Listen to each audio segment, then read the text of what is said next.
Well, we almost got there.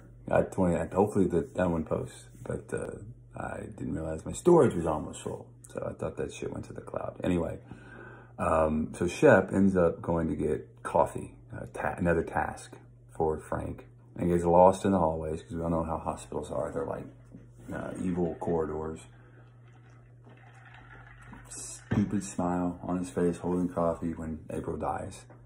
And as soon as he turns the corner, he sees that the hallway's empty, and then all of a sudden, the door opens again, all these doctors spill out, they're supporting Frank, and then we just get, glimpses of what's going on. Terrible shock, hemorrhaging, capillary. She held on for a remarkable long time, try to make Shep sit down. And then the sequence of events that would forever remain uncertain in Shep's memories. Afterwards, they drive around, passing a bottle back and forth. He stops, again, this is pre-cell phone. He stops at a phone booth to call Millie, lets her know. Millie starts screaming, crying. Shep's like, keep it down, keep it down. The kids are there. The rest of the time, they just drive around. And Frank talks a little bit, and he's starting to die here. The Frank we knew, the Frank that he wished was something else, it actually becomes the thing that he always maybe thought he could be, a sort of unsentimental person, but doesn't talk quite as much. He doesn't really know what to say, and he just comes up with just little faint moans or a phrase. She was so damn nice this morning. Isn't that the damnedest thing? She was so damn nice. And then one time, he said she did it to herself, Shep. She killed herself. Now, that may be the part that people are reading literally, and what he what he means there is that he induced it, or she induced it. And he's trying to explain to Shep that she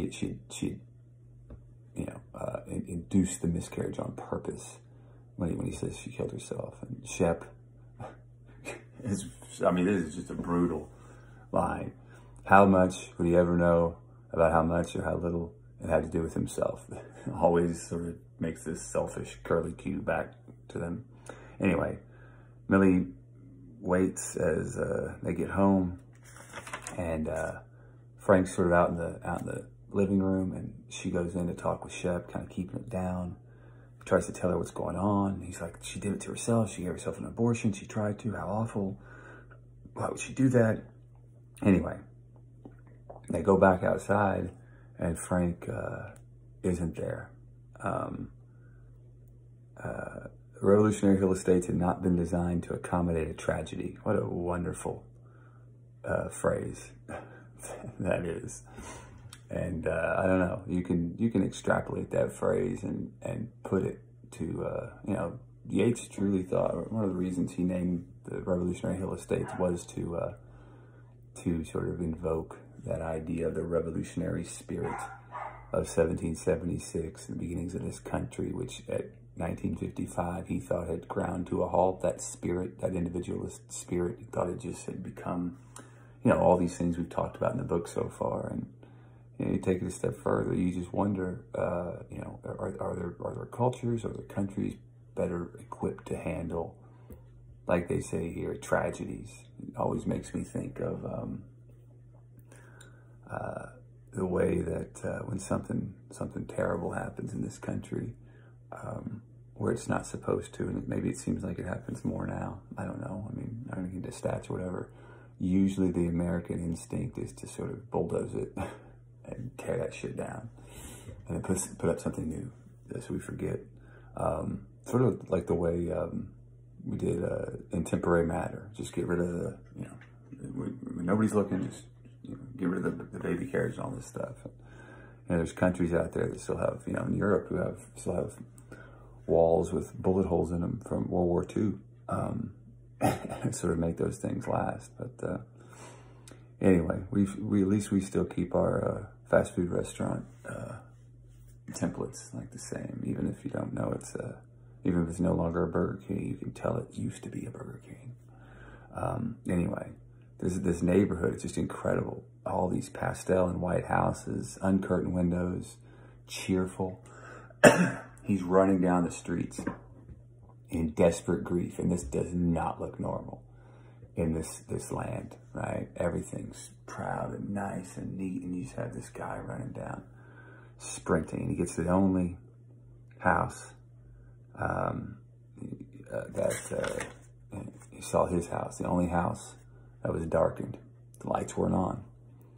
And he sees that she was very careful about the blood.